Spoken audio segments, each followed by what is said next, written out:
तर काय यश भेटलेला आहे.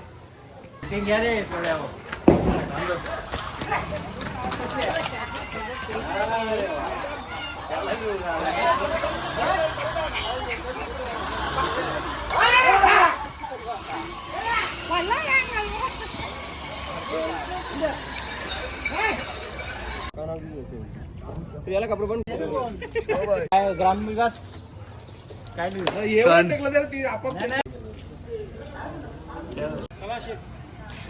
बैलाबद्दल माहिती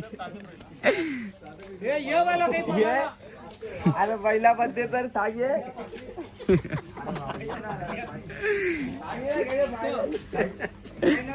ब्लॉगर एकत्र यांचा सामना झालेला इथे. एकत्र काही ना असं काही ना गावातून ब्लॉगर आहेत दोन्ही ब्लॉगर एकत्रच आहेत.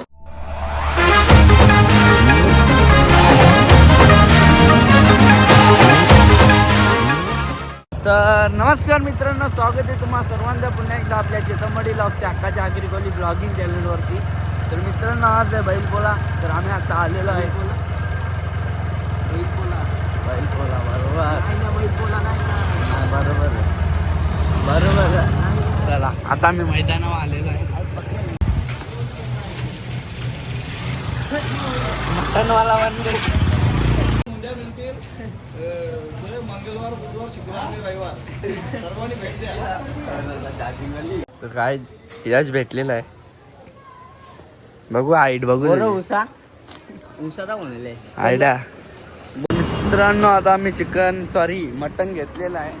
आता आम्ही निघतो घरी जायला. जाम गर्दी आहे तिकडे, जाम गर्दी आहे. आम्ही गावात पण जाम गर्दी झाली पाहिजे. चला आता जाऊया, पुन्हा एकदा भेटूया ब्लॉगमध्ये.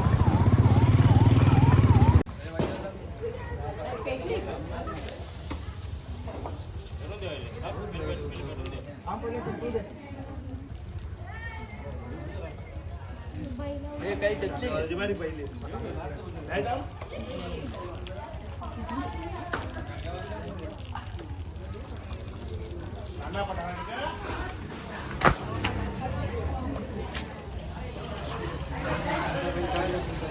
माल टाकले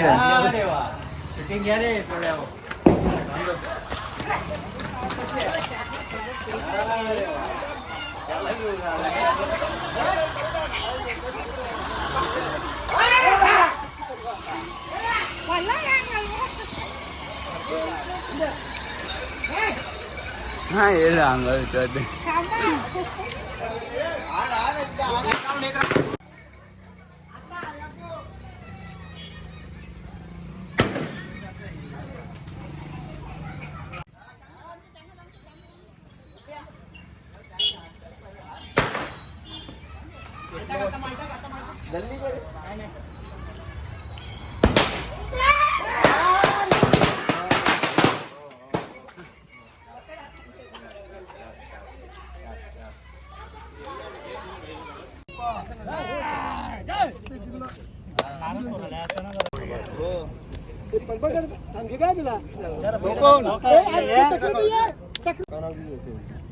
याला कपडे पण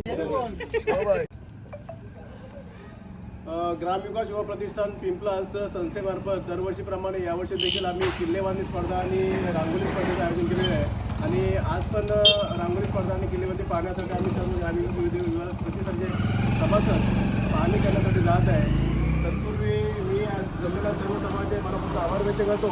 छत्रपती शिवाजी महाराज की जय. छत्रपती शिवाजी महाराज की जय. जय भवानी, जय शिवाजी, जय भवानी, जय शिवाजी.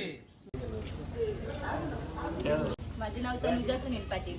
बरं, आपल्या रांगोळीबद्दल थोडक्यात माहिती सांगा. आताच्या जनरेशनमध्ये मोबाईल, सोशल मीडिया, इंटरनेट याचा खूप जास्त प्रमाणात वापर केला जातो. तरी आई वडिलांकडे मोबाईलचा हट्ट केला तर ते लगेच देतात, कारण ते कामात असतात. पण हे बघत नाही की मुलांवर त्याचा किती मोठ्या प्रमाणात परिणाम होत चाललेला आहे. म्हणून आम्ही आमच्या रांगोळीतून हे दाखवण्याचा प्रयत्न केला आहे की लहान मुलांचं बालपण कसं हरवत चाललंय हे दाखवण्याचा प्रयत्न केला आहे. तसं त्या महिलांनी दाखवलेलं आहे का ती गर्भवती महिला आहे का तिने स्वतः गर्भवती असल्यामुळे मुलांना चांगलं शिक्षण द्यावं तर ती मोबाईल वापरत आहे. मग त्या मोबाईलचा वापर त्या मुलावर देखील होते. जसं आपण काही पुस्तके वाचली तर त्याचं ज्ञान मुलांना मिळेल, पण तिने काय केलेलं आहे, मोबाईलचा वापर केल्यामुळे मुलाला देखील काय त्याची लागण लागलेली आहे. ते आम्ही दाखवण्याचा प्रयत्न केलेला आहे का मुलांना जर तुम्ही आपली पुढची जनरेशन जर तुम्हाला चांगली घडवायची असेल तर मोबाईलचा वापर कमी प्रमाणात करावा. मोबाईल आहे वापरा, पण तो कामापुरतीच वापरा. तंत्रज्ञान हे आपले सोयीचं आहे, त्याचा जास्त नकारात्मक परिणामही आपल्याला दिसून येतात. हे पालकांना समजलं पाहिजे. तसेच इथे लहान मुलांनी हट्ट केलेला आहे का मला खेळणी नको, मला मोबाईलच हवा. आताची जनरेशनचं म्हणणं असं आहे का म्हणजे मला खेळ बिल काहीच नको, मैदानी खेळ नको, हे ते मला फक्त मोबाईलमध्ये त्या व्हिडिओ गेम हे ते मला हवं आहे. मोबाईलच्याच नादात पूर्ण जनरेशन आहे ही वेडी झालेली आहे. म्हणजे तुम्ही करा, पॅरेंट्सला हे समजायला हवं का आता आपलं सन्मान करायचा आहे मुलीचं. खरं तर आज आपण बघितलं गेलं की मोबाईल जेवढ्या प्रकारे चांगला आहे त्याच्या दुपटीने तो वाईट देखील आहे. कारण इथे दाखवलेल्या मुलींनी की मुलांचं लहानपण हरवलेलं आहे मोबाईलमध्ये. जेव्हा बाल रडू लागतो, दूध पित नाही किंवा जेवण करत नाही, तेव्हा त्याचे स्वतःचे पॅरेंट त्याला मोबाईल घेऊन गप्पा. ही परिस्थिती आजची परिस्थिती आहे. मला एक सुंदर असं मेसेज या ठिकाणी मिळालं की एक गर्भवती स्त्री आपल्या गर्भवती असताना मोबाईल घेऊन ज्या वेळेस माता जिजाऊ गर्भवती होत्या त्यावेळेस माता जिजाऊंनी शौर्याची धडे शिकले, रामायण महाभारत या गोष्टी तिने वाचन केलं. म्हणून तिने एक शौर्य मुलाला जन्म दिलं. ते शौर्य मुलं म्हणजे छत्रपती शिवाजी महाराज आपल्याला मिळाले. बरोबर, मनापासून आभार व्यक्त करतो या मुलीचं. जोरदार तालाने सन्मान करत आहे. थँक्यू. दिवाळीच्या खूप खूप शुभेच्छा. तुम्हाला पण काका.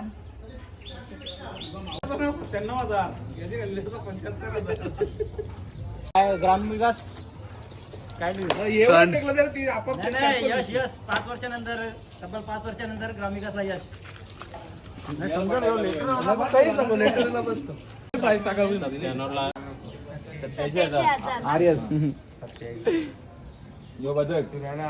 नका, आरएस करा फक्त. 1000 तो समजला आपल्याला.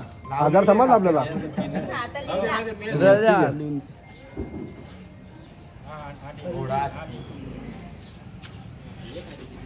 याला 1,20,000 कबरा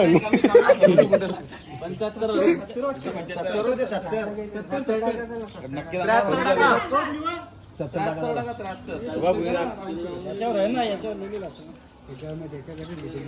1000 नका लिहू. 92,000.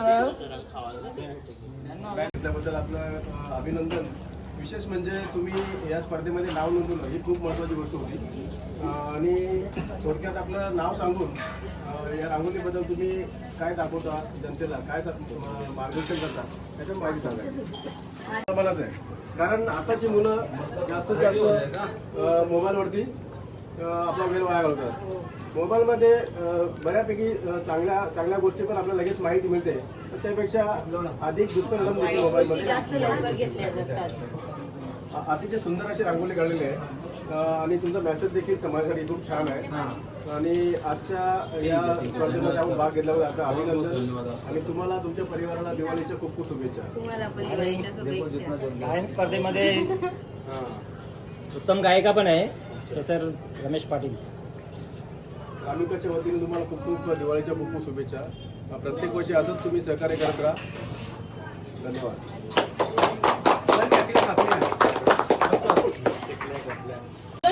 ग्रामपंचायत निर्णय ते ग्रामविकासच्या माध्यमातून तुमचं ग्रामपंचायतपर्यंत पोहोचवण्याचं शासनाचं काम आहे ग्रामविकास प्रतिष्ठान करते. तर अशी छान असे कार्य ग्रामविकास प्रतिष्ठानचे असतात. त्या ग्रामविकास प्रतिष्ठानमध्ये तुम्हाला थोडक्यात माहिती सांगायची आहे. तत्पूर्वी स्वतःचं नाव पूर्ण सांगून आपण जी रांगोली काढली त्याच्याबद्दल थोडक्यात माहिती सांगायची. माझं नाव जान्हवी किसन पाटील. आम्ही ही रांगोळीची थीम आहे की सध्या बाया जास्त मोबाईल वापरतात आणि ती प्रेग्नेंट असताना मोबाईल यूज करते.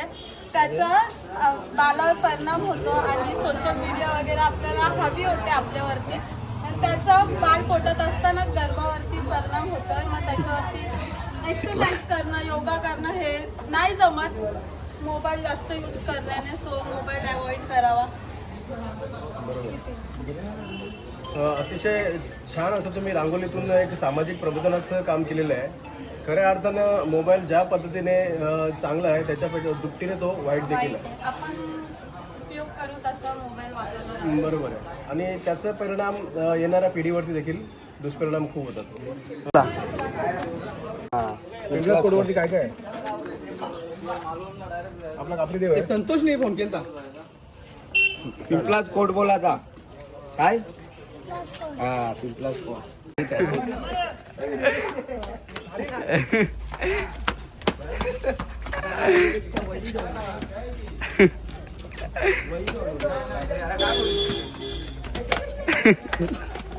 मुली सक्सेस झालं होतं आणि आपले डोंबिवलीमध्ये कपल होतं ते काश्मीरमध्ये फिरायला गेले तेव्हा हल्ल्यामध्ये मध्ये से नो टू क्रॅकर्स याचा यूज केलेला आहे, त्याच्याबद्दल थोडक्यात माहिती द्या.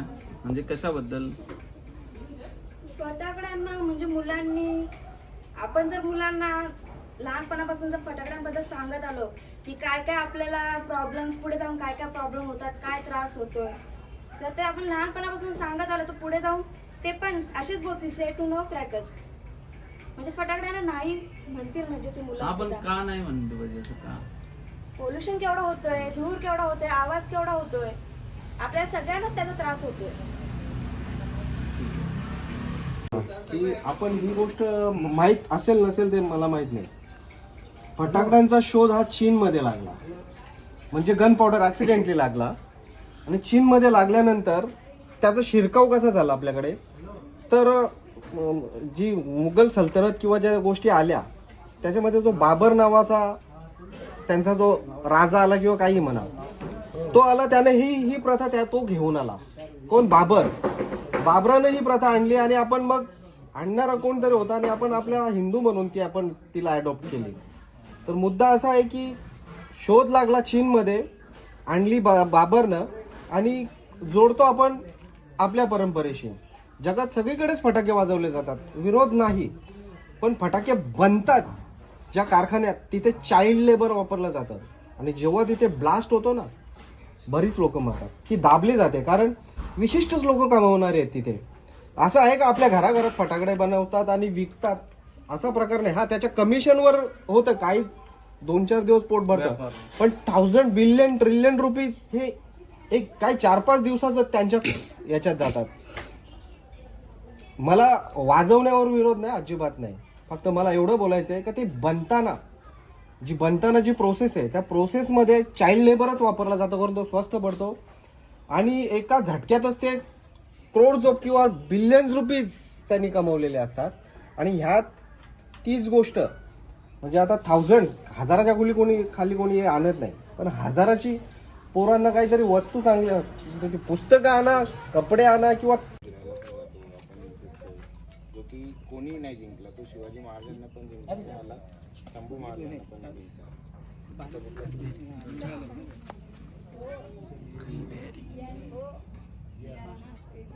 पर्यटन स्थळ आहे, तिकडे आपण जातो फिरतो. अलिबागला नाही दिला होता मजबूत तडेबंदी मजबूत होते. ती शिवाजी महाराजांच्या कालांची आहे ना तटबंदी केलेली, आपल्या आताची नाही. मस्त मेहनत घेतली मुलांनी, मस्त किल्ला बनवला. तिकडे रांगोळी पण काढली मुलींनी. महाराजांचे विचार जरा आत्मसात करत जा. त्यांनी केले त्याने पूर्णपणे मात केलेली आहे वॅक्सिनेशन. त्यानंतर योगाचं सांगितलंय. आपण जसे मेडिसिन घेतो त्याच्यापेक्षा चांगली योगा आहे आणि ती योगा आपल्या देशात भरपूर प्रमाणात चालते. डिजिटल इंडिया याविषयी देखील माहिती दिलेली आहे. जसे की आता आपण बघतो की डिजिटल इंडियामध्ये यूट्यूब, इंस्टाग्राम, व्हॉट्सअप आणि जास्तीत करून फोनपे वगैरे यूज होतो. त्यानंतर मतदानाचा हक्क याविषयी देखील माहिती दिलेली आहे, कारण की आपल्या देशात महिला आणि पुरुष यांना देखील मतदानाचा हक्क आहे. शिक्षणाचे महत्त्व आपल्या देशात जसं की आपण पाहतो देशाचा विकास होत आहे तसे शिक्षण देखील वाढत आहे. आणि पुढे दिलेलं आहे ऑपरेशन सिंदूर 22 एप्रिलमध्ये आपल्या काश्मीरमध्ये झालेला पहलगाम हल्ला त्याविषयी माहिती दिलेली आहे. आणि मिस वर्ल्ड आणि मिस युनिव्हर्स हे आपले देशात होत असतं, आंतरराष्ट्रीय पातळीवर देखील त्याविषयी माहिती आहे. रांगोळी अतिशय सुंदर काढलेली आहे आणि त्यानुसार रांगोळीमधून सुबक रंग भरून तुम्ही एक सामाजिक प्रबोधनाचं काम देखील केलेलं आहे. अतिशय सुंदर रांगोळी काढलेली आहे. तर तुम्हाला काही याविषयी 2 प्रश्न काय विचारतील त्याचं अचूक पद्धतीने उत्तर द्यायचे. नाही आलं तरी चालतील, पण घाबरायचंच नाही. काढलेले आहे, त्याच्यामध्ये कलर सुद्धा खूप छान भरलेले आहे. आपला संदेश खूप छान होता, आत्मनिर्भर भारत तुम्ही बोलले या रांगोळीचं, ठीक आहे. पण ते जे ॲप्स दाखवले आहेत तो इंस्टाग्राम, व्हॉट्सअप, फोनपे याच्यामधला एकही जो ॲप आहे तो स्वदेशी नाही आहे, ठीक आहे. तर आत्मनिर्भर भारतमध्ये ते येणार नाही. त्याच्या जागेवर जर भारताचे ॲप्स असते आपले तर तिथे आपण बोलू शकत होतो का आत्मनिर्भर भारत. आणि एक शेवटला जी अतिशय महत्त्वाची गोष्ट होती, माझं नाव टाकायला नाही हे 5 ज्या बांगड्या आहेत केला जातो. तर गाईज चला आता आम्ही टाकीवर चाललेलो आहे. हा किल्ला खूप छान होता, एकदम चांगला होता. आणि तुला काय म्हणायचं आहे या किल्ल्याबद्दल? काय नाही, असेच किल्ले बनवत राहणं, आम्हाला अशी नावं द्या, आम्ही दरवर्षी येत राहू. आपल्या दरवर्षी आहे. त्याच्यानंतर आपण दिवाळी साजरी केली जाते. त्या हिशोबाने आम्ही हा गेटअप तयार केलेला होता. श्रीराम आणि सीतेच्या प्रेमाचं, पावन प्रेमाचं प्रतीक म्हणून.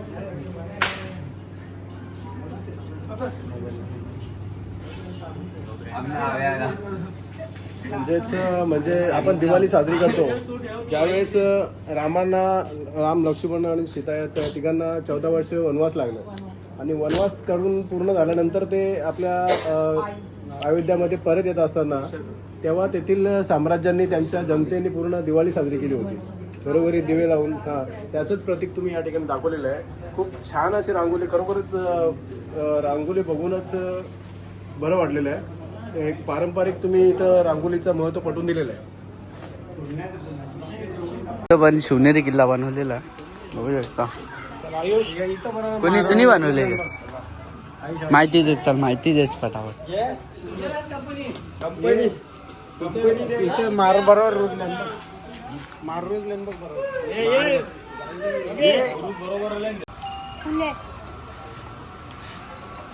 शिवाजी महाराजांचं पूर्ण नाव छत्रपती शिवाजी महाराज शहाजी महाराज भोसले. छत्रपती शिवाजी महाराजांच्या 5 मावळ्यांची नावं सांगा. बाजीराव, बाजीप्रभू देशपांडे, तानाजी मालवी सगळे, येसाजी कंक,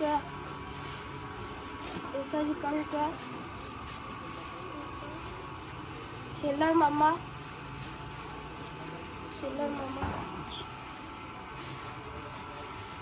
रोजी नायक, मंदिरा मोहिते.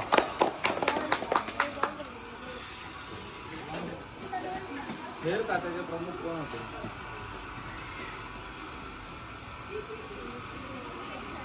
बहिर्जी नाईक. किल्ला अतिशय सुंदर बांधलेला आहे आणि किल्ल्याची शिवनेरीची प्रतिकृती इथे उभारली आहे. छान.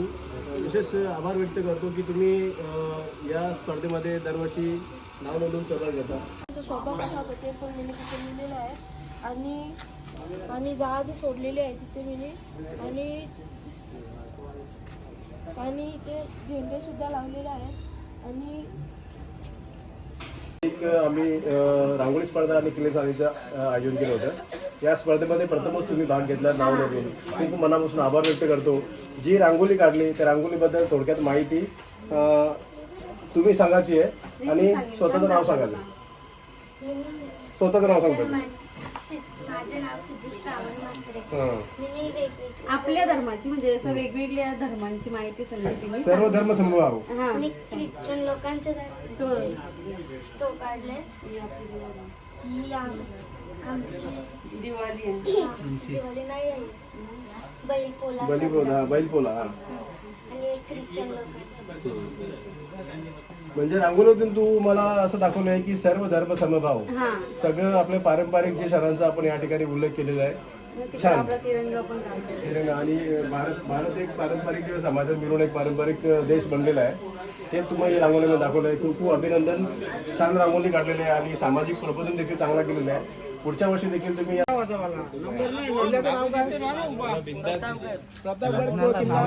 लग्नाला गेलो कसं होतं वर बघायला मला ते आई बैलाचं नाव कसं तर आहे ना बैलाबद्दल माहिती अरे बैलाबद्दल तर सांगे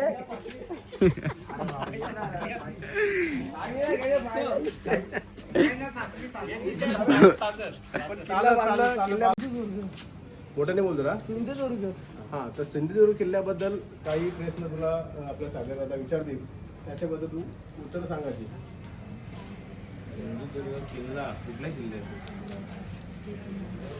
किल्ला कुठला आहे सिंधुदुर्ग किल्ला?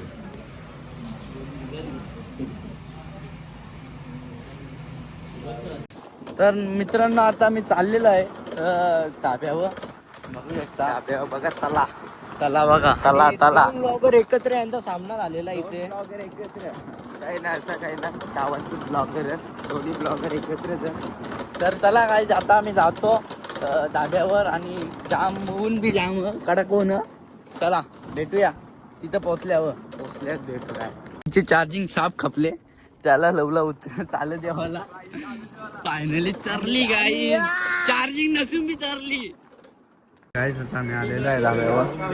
कसं वाटतं तुला? लय भारी, फुकाटचं जेवताना लय भारी. मजा येते नाही का अशी?